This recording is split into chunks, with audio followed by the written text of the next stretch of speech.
Bonjour les amis, je vous retrouve en ce début d'après-midi pour vous parler de quelqu'un qui s'appelle Jacques Attali. Alors, Jacques Attali, moi, euh, ce que j'aime bien faire avec Jacques Attali, c'est écouter ce qu'il raconte, parce qu'en fait, j'ai constaté que il parle depuis longtemps maintenant, c'est au moins 30 ou 40 ans où il parle. Il a été conseiller de François Mitterrand. Euh, et puis après, il est toujours resté dans les parages du président de la République. Alors, on pourrait presque croire que c'est une sorte de président occulte, en fait. Bon, ça, ce qui me fait penser ça, c'est dans Equilibrium. Equilibrium, le film, là, avec celui qui joue Batman, là, je me rappelle plus son nom, mais... et ben dans Equilibrium, il y a le présentateur. Le présentateur, en fait, c'est lui c'est lui qui contrôle tout. En fait, tout le monde croit que c'est juste le présentateur, et en fait, non, c'est vraiment lui, le chef, le gros chef. Et ben, moi, je me dis des fois, comme ça, pour rigoler, je me dis des fois, si ça se trouve à Tailly, c'est lui le chef, en fait. Il est là, tranquille, sur les plateaux, il fait il fait ses petites interviews. Moi, j'écoute ce qu'il raconte, hein. Moi, j'écoute ce qu'il raconte parce qu'en fait, il se trompe très très très très rarement. Il va loin dans ses réflexions et dans ses tentatives de dire ce qui va se passer dans l'avenir.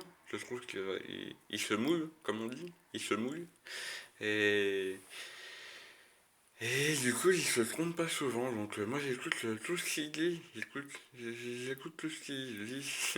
Moi, quand il y a des gens, quand je leur dis ce que je pense, et qu'ils me disent que je suis un complotiste, un complotiste. Un complotiste ou un complatiste ou un compultiste ou un... Bon bref, en tout cas quand on me dit ça, moi je dis non non non, moi je suis pas complotiste, hein, parce que moi c'est moi Jacques Attali c'est un peu mon gourou en fait. C'est bon, je dis ça pour rigoler, hein, c'est pas mon gourou. Moi je n'idolâtre personne, hein. Je n'idolâtre personne, juste j'écoute ce que les gens me racontent et après je me fais mon idée. Est-ce que je pensais bien? Est-ce que ça me fait remettre en cause ce que je pensais avant? Est-ce que ça peut me faire remettre en cause, changer ma façon de vivre? Parce que moi j'essaye de bien vivre. Comme disait Diogène, il n'y a que ça qui compte en fait pour moi, c'est bien vivre. Voilà. Vivre de la bonne manière. Bref, en tout cas, Jacques Attali, je pense pas qu'il vit vraiment de la bonne manière, du tout, du tout. Mais j'écoute ce qu'il dit, parce qu'il me permet, euh, j'ai l'impression qu'il me permet d'être préparé à toute éventualité et de ne jamais être surpris, en fait.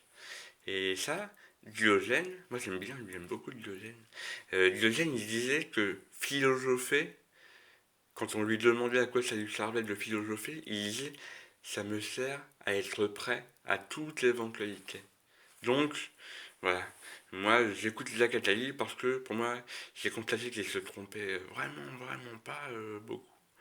Euh, voilà. Et du coup, il me permet d'être prêt à toutes les éventualités. Par exemple, quand il me parle de pulsar affilé, quand il me parle de marchandisation du vivant, quand il me parle que le président n'a plus aucun pouvoir et que c'est les marchés qui font la loi. Ah, tiens, c'est les marchés qui font la loi. Mais je me dis, mais Édouard Bernays, dans Propaganda, Édouard Bernays, dans la dernière vidéo, j'ai oublié de le préciser, euh, c'est aussi le neveu de Freud, Sigmund Freud.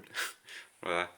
Euh, et pourquoi je parlais Eh oui, et Édouard Bernays, lui, il disait qu'en fait, euh, vu qu'en démocratie, il faut avoir l'appui de l'opinion publique, et en fait, il dit que maintenant le pouvoir, ça se joue en influençant l'opinion publique. Comme voilà. Et donc, lui, il appelle ça le gouvernement invisible. Et le gouvernement invisible, c'est un peu le gouvernement des plus riches, en fait, c'est-à-dire des multinationales.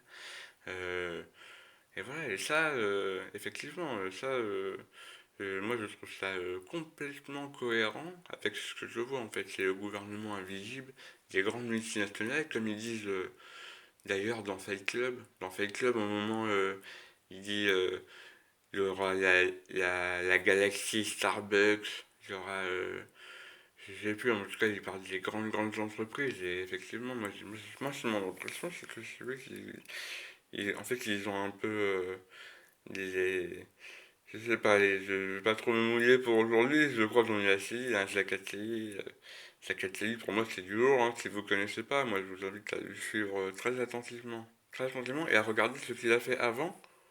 Toutes les vidéos et tous les articles qu'il a fait avant. Bon, je vous dis pas d'écrire tous ces bouquins parce que déjà, je sais même pas, voilà, si c'est lui qui les a écrits, il a dû prendre beaucoup de temps. Enfin bref, je voulais pas dire tous ces bouquins, parce que ça prendrait beaucoup de temps. Mais par contre, les vidéos, il y en a beaucoup, mais il y en a pas tant que ça, alors je vous invite à regarder ça.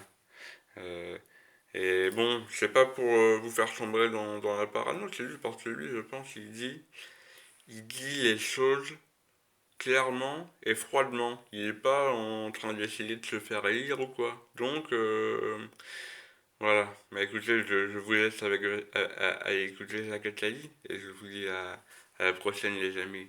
Bye bye.